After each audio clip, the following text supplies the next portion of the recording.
கடவுளுடன் காலை வணக்கம். புனித லூக்கா எழுதிய நற்செய்தி 16ஆம் அதிகாரம் 1 முதல் 8 வரையுள்ள இறைவார்த்தைகள். அக்காலத்தில் இயேசு தம் சீடருக்கு கூறியது: செல்வர் ஒருவருக்கு வீட்டு பொறுப்பாளர் ஒருவர் இருந்தார்.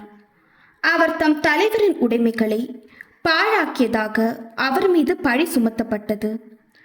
தலைவர் அவரை கூப்பிட்டு, உம்மை பற்றி நான் கேள்விப்படுவது என்ன? உம் பொறுப்பில் உள்ள கணக்கை ஒப்படையும். நீர் இனி வீட்டு பொறுப்பாளராக இருக்க முடியாது என்று அவரிடம் கூறினார். அந்த வீட்டு பொறுப்பாளர், நான் என்ன செய்வேன்? வீட்டு பொறுப்பிலிருந்து என் தலைவர் என்னை நீக்கிவிடப் போகிறாரே. மண் வெட்டவோ என்னால் இயலாது. இறந்து உண்ணவும் வெட்கமாயிருக்கிறது. வீட்டு பொறுப்பிலிருந்து என்னை நீக்கிவிடும்போது பிறர் என்னை தங்கள் வீடுகளில் ஏற்றுக்கொள்ளும்படி நான் என்ன செய்ய வேண்டும் என எனக்கு தெரியும் என்று அவர் தமக்குள்ளே சொல்லிக் கொண்டார்.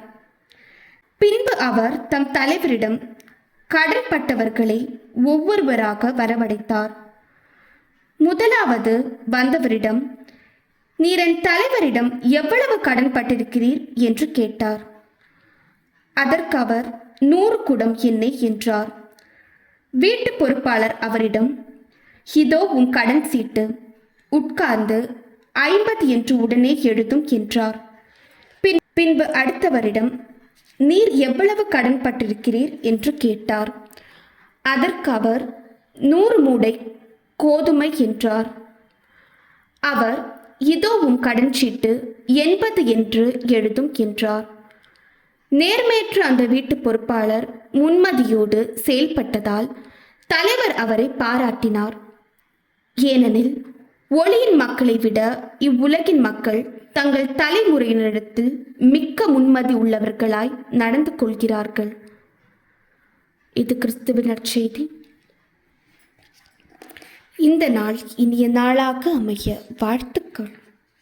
பல பல பல புதுமைகள், பெருமைகள், இனிமைகள் இறங்கிய நல்ல நாள், ஒரு நல்ல நாள், நம் தேவன் தந்த நாள். இது நல்ல நாள், ஒரு நல்ல நாள், நம் தேவன் தந்த நாள்.